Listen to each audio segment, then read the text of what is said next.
Hello বন্ধুরা, আজকে চলে এসেছি আমি আমার ফ্রেন্ডের বাসায়। আমার ফ্রেন্ডের বাসায় এসে আমি একটা ব্লগ ভিডিও বানিয়ে ফেললাম। বন্ধুরা সাথেই থাকো। প্রথমেই ঢুকেই মেয়ের রুমে ঢুকে গেছি। অবশ্য এটা হচ্ছে মেহমান হচ্ছে বিএন এর ঘরের বিএন এটা। হাই বেবি, তুমি কেমন আছো মাম্মা?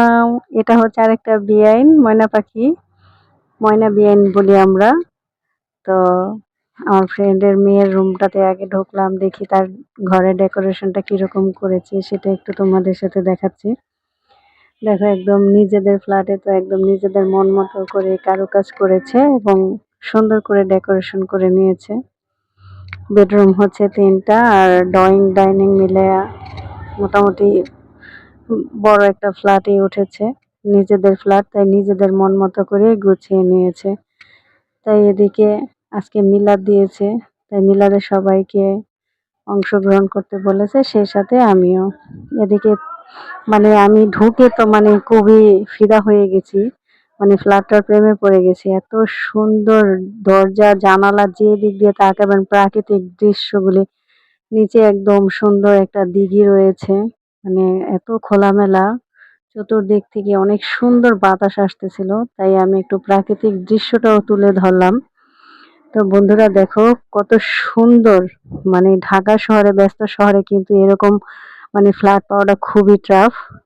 একদম গ্রামের মতো মনে হচ্ছে। তা আমি আবার রুমে চলে আসলাম। এটা হচ্ছে আমার বান্ধবীর রুম, এটা বান্ধবীর বোন, এই ভাবিদের সাথেই আমি এসেছি, আমরা একই এলাকায় থাকি। ভাবিরা আমার সাথে এসেছে, আমরা কিন্তু মোটামুটি 10 তলায় উঠেছি লিফট ছাড়া। ভাবিরা আমি 3জন মানুষ হাঁপিয়ে গেছি, ভাইও ছিল সাথে। এতটা হাঁপায়ে গেছি যে উঠা খুবই কষ্টদায়ক। আমরা কিন্তু খানার পরে ভিডিওটা তৈরি করতেছি। তো দেখো, বোনের মেয়েটা আছে পাকনা বুড়ি, আমি বলছি আমাকে একটা পান দাও, না পান দিবে না, না একদম দিবে না। তো ওর আম্মু বলে আচ্ছা ঠিক আছে, তুমি একটা পান বানায় দাও, দেখি তোমার আন্টি খাবে। তো সে পান বানাচ্ছে আমার জন্য, দেখি কি করে। অবশেষে সে আমাকে পান দেয় কিনা। ওমা, এতটুকু পান নিয়েছে, এতটুকুতে কি আমার গাল ভরবে? আবার কি খোঁজে, সুপারি খুঁজতেছে। ওমা, পান খাইতেও জানে। আজ পর্যন্ত আমি পান খেতে পারলাম না, কারণ পানে আমার অ্যালার্জি আছে। সে কিছুটা পান নিজের মুখে দিয়ে দিছে দৌড়। যা, সে আমাকে পান দিবে থাক দূরের কথা, পান নিয়ে দিছে দৌড়, নিজেই খাবে। ডাইনিং রুমে চলে আসলাম। ডাইনিং রুমে এটা হচ্ছে আমার বান্ধবীর ভাসুর হয়, চাস্তো ভাসুর, যেটা হচ্ছে ওর হাজবেন্ডের চাস্তো ভাই। তো এরা আমরা একই এলাকায় থাকি। তো আমাকে বলতেছে, এই ভিডিও বানাচ্ছেন, ভিডিও বানায় কিন্তু লাখ লাখ টাকা ইনকাম করবেন, ইউটিউব আপনাকে লাখ লাখ টাকা দিবে। এটা ভাবি। তো তারা সবাই খাওয়া দাওয়ার পরে একটু পান খাচ্ছে, কারণ মুরব্বী মানুষ তো একটু পান টান খায় আর কি। কিন্তু আমি আমার লাইফে কখনো পান মুখে দিই নাই, কারণ পান আমি আমার জীবনে আমি কখনো মুখে দিই না, আর কখনো দিব কিনা সেটাও আমি জানি না। এটা হচ্ছে তার যা, এই ভাবির আপন যা। এই দুইটা হচ্ছে আমার বান্ধবীর চাস্তু যা। বেসিংটা করছে খুব সুন্দর করে, বেসিং এর ডেকোরেশনটাও আমার খুব ভালো লেগেছে। সামনে পানি ফিল্টারের উপরে কত সুন্দর করে স্ক্রিন করে একদম একটা ফ্লাওয়ার প্রিন্ট করছে, প্রিন্ট না এটা টাইলস, যেটা খুব সুন্দর করছে। তো রান্নাঘরেও একটু ঢুকলাম, দেখি রান্নাঘরটা কিরকম করছে। আর দেখলাম রান্নাঘরের ডেকোরেশনটাও খুব সুন্দর হয়েছে, সুন্দর করে ক্যাবিনেট দেওয়া আছে, যাতে একটা ময়লার বালতিও যেন দেখা না যায়। যাই হোক, কে এরকম একটা স্বপ্নের ফ্ল্যাট না খোঁজে? সবাই কিন্তু আমরা এরকম আশা করি, কিন্তু জানি না কার কপালে কখন আসবে।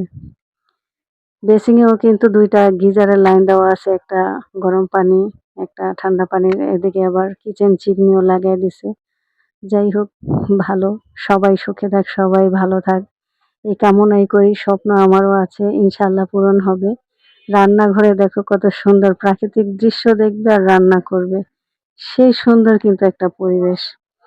পরিবেশটা আমার খুবই ভালো লেগেছে, ফ্ল্যাটটাও খুব ভালো লেগেছে। মোটামুটি অনেক সুন্দর হয়েছে, ডেকোরেশনটাও খুব সুন্দর করছে।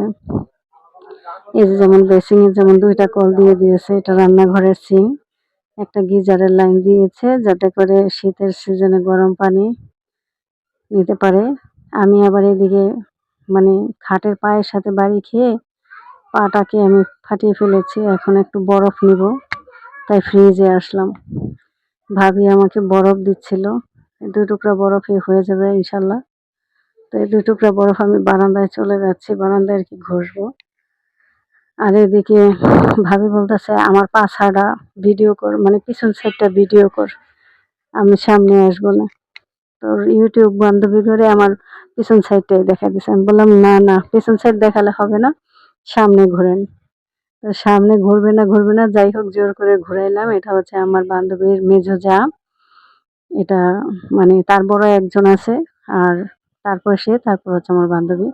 এদিক দিয়ে বান্ধবীর মেয়েটা দেখো কত সুন্দর অ্যালোভেরা গাছ লাগায় পালাইছে। মাত্র 5 দিন হয়েছে ফ্ল্যাটে উঠছে, খুব সুন্দর করে গাছ লাগাইছে। নয়নতারা গাছও লাগাইছে, একটা ফুলও ফুটছে সাদা।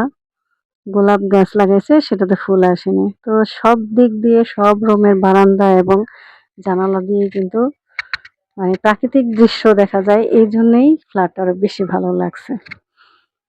তারপরে চলে যাচ্ছি আমরা ছাদে, দেখি সবাই খাওয়া দাওয়ার পরে নাকি সবাই ছাদে চলে গেছে।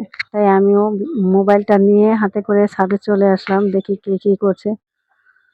আমি তো ছাদে উঠে আরো ফিদা হয়ে গেছি, এত বাতাস এত বাতাস। সবাই ছাদে এসে বসে রয়েছে, ফ্যান লাগবে না গরমের দিনে। তো সবাই ছাদে আসছে, সবাই কেউ ঘোরাঘুরি করতেছে। মোটামুটি অনেক বড় একটা বাড়ি, 4 ইউনিটের বাড়ি, আর ছাদটাও খুব বড়। তাই সবাই হাঁটাহাঁটি করতেছিল। এর মধ্যে আমি একটু ভিডিও বানিয়ে নিলাম, ভাবিরা সবাই কথা বলতেছে। এটা যে হচ্ছে ওর মেজো ভাসুর। আমি বললাম ওনার নাম ইউনুস, তো তাই বললাম ডক্টর ইউনুস পরামর্শ দিতেছে তার দেশের জনগণকে। সে আমাকে বললো তোমাকে তো দেখাই যায় না, তুমি খুব ব্যস্ত মানুষ। আমি বললাম জি ভাই, আসলে আমি কর্মব্যস্ততায় থাকি, আবার একটু ভিডিও বানাচ্ছি, এটাকে ভয়েস দিতে গেলেও তো আমার অনেক সময় লাগবে। ভাবিরা হাসাহাসি করতেছিল। আর এই ভাই তো খুব মানে বলতেছে ভিডিও করে লাখ টাকা ইনকাম করবে, আমাদের ভাগ দিয়েন। তা আমি বললাম ইনশাল্লাহ, যদি আমার ভিডিও থেকে টাকা আসে তাহলে সবার আগে আপনারা এই ভাগ পাবেন, যান। তো এদিকে পোলাপান খেলতেছিল, সেটারও একটু ভিডিও করে নিলাম। পোলাপান তো ওই যে গাড়ি বসে, যে বাচ্চাদের খেলনা গাড়িগুলি আছে, গাড়ির মধ্যে বসে ভিডিও মানে করে নিলাম ওদের একটু। তারপরে এদিকে আসলাম, দেখি একটু প্রাকৃতিক দৃশ্যটাও নেই। তো এক সাইডে চলে আসলাম আমি প্রাকৃতিক দৃশ্য নেওয়ার জন্য।